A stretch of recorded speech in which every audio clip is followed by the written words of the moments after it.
Hey everyone, this is Marl here, and I'm going to give you my review of Boruto Episode 9, Proof of Oneself. And picking up where last left off where Lord Hyuga decided to pick up a Mac, decided to spar with Boruto to test out his Byakugan Eye. But Hinami stepped in because of the fact that he might throw off his battle since he's too old to fight. So you're getting to see Hinami in adult form actually fight for the first time in the series, which was actually pretty cool to see. Delivered a one-sided beatdown to Boruto. Shows how much Hinami hit. Shows me how much, at least to everyone who saw the episode, how Hinami has grown to a capable fighter. Well, I should say fight for the first time in the series, because she did spar with Hinata back then during the Hyuga episode. During the Hyuga episodes back in Naruto Shippuden, I think. Before the war starting, during the war, it was a filler episode.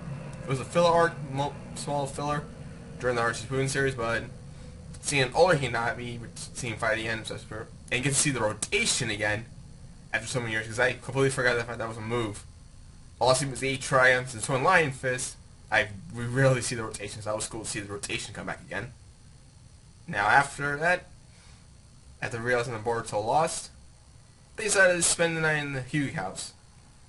Still waiting for a small scene of Naruto, Boruto, and Himawara, or at least with Hinami and Lord Hyuga to visit Neji's grave, because I'm pretty sure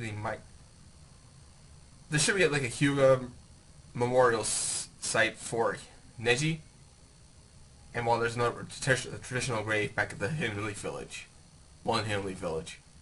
Still would have been nice to see that, at least to remind us of Neji. But fast forwarding. No, actually not fast forwarding. Turns out. Alright, let me just scratch what I said. This was a small scene where Naruto and Lord Hyuga decided to have some tea together. At least Naruto realized the fact that Boruto wasn't lying about his eye. He fully knows what he's talking about, but at least he didn't lie to him, so. Also during that scene, there was also a small clip, the fact that Lord Hyuga asked about Himawara. Other than Boruto's focus on Himawara, that she awakened her Byakugan since that day. But turns out Naruto said she didn't awaken her Byakugan Since that moment. That was a nice reference to the day when Naruto became Hokage, when Himawara by anger awakened her Byakugan, and she has not activated her Byakugan ever since that day. So it's something to keep in mind, not just Boruto to watch out for, we also watch for Himawara if one day she awakens her Byakugan. Because officially, Kishimoto did say the fact that he gave Himawara the Byakugan, but forgot to give it to Boruto. And even the fact that he forgot to give Boruto the Byakugan at the time when he draw the character, Himawara got it instead.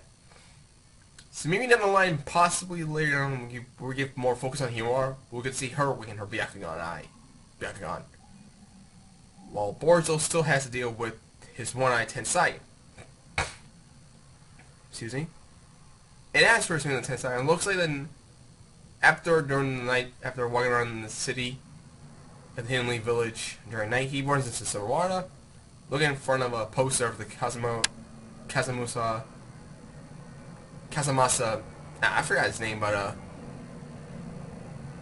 Pope movie poster. It turns out that a sequel was planned but got canceled because the actor gained a lot of weight, which I'll get into that, by the way.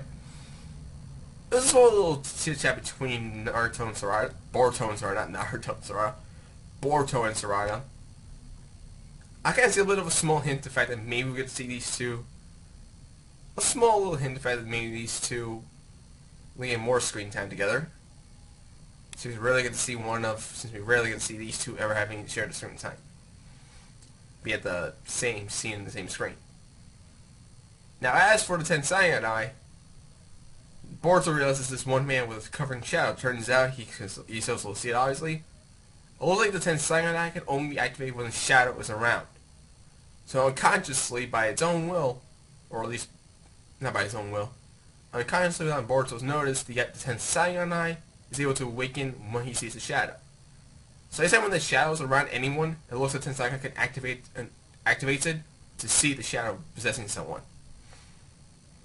Being that Boruto is the only one who could see it, he points out to Sarada that this guy's possessed by a shadow. We're going to go deal with this. And it turned out to be the actor who plays the superhero plays the superhero in the movies, as we saw in the previous episode. Turns out the actor gained a lot of weight because of stress, or maybe because people saying that he can't. Oh, you can't lose weight. Like, I will lose weight, Dan. I will lose weight. So gun-ho about it reminds me of Choji, because you should not, when Choji was during the original Naruto series, in both Naruto and Shippuden, you do not make fun of his weight. And when you do make fun of his weight, he gets really triggered. So that's kind of a little bit of a nice little homage to Choji there. And of course, you have the whole Boruto and Naruto. Actually, remember repeating myself? Let me start over. Boruto and Sarada teaming up for the first time by themselves, without any adults backing up to take him down.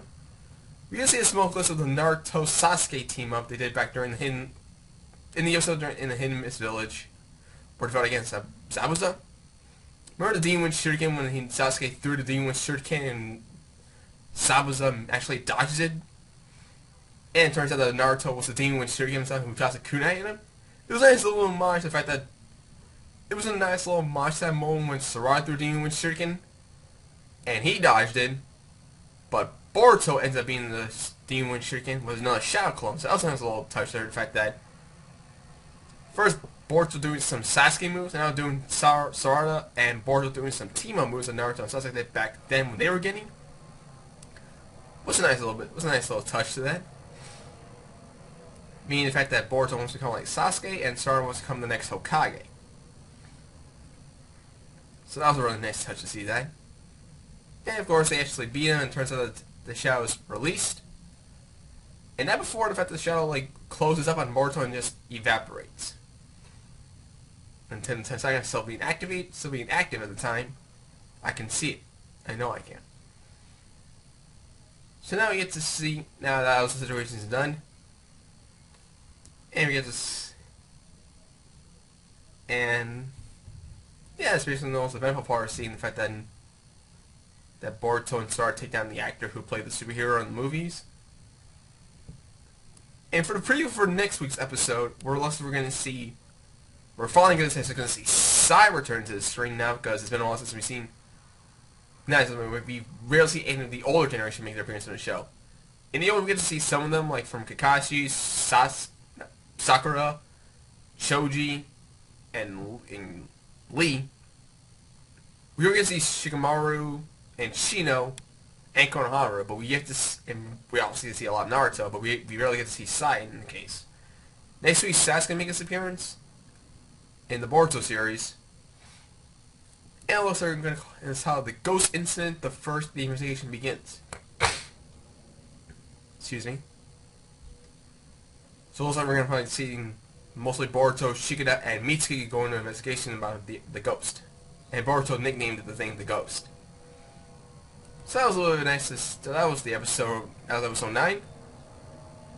Now, it looks like that Boruto wasn't lying. He will one day realize he'll realize his power, and hopefully we get to see more of the Tensai Eye. At least get more description of at least he gets a final closure of what his eye is. Because at this point, everyone believes the fact that he has a Tensai, which was actually the case. But yeah, he doesn't know what that eye is. So overall, I like the episode, and it was nice to see the fight an older Hanabi fight for the first time, at least for a while though. Now a little moment between Boruto and Sarada. Also referencing the day when Naruto became Hokage when Hiyawari activated her Byakugan. Hopefully we're going to see more of her later down the line, at least hopefully when she becomes a student of the Ninja Academy, when she gets old enough. So until next week's episode, if you like this video, leave a like, subscribe, comment below, share it with a friend, and I'll see you all then. Laters.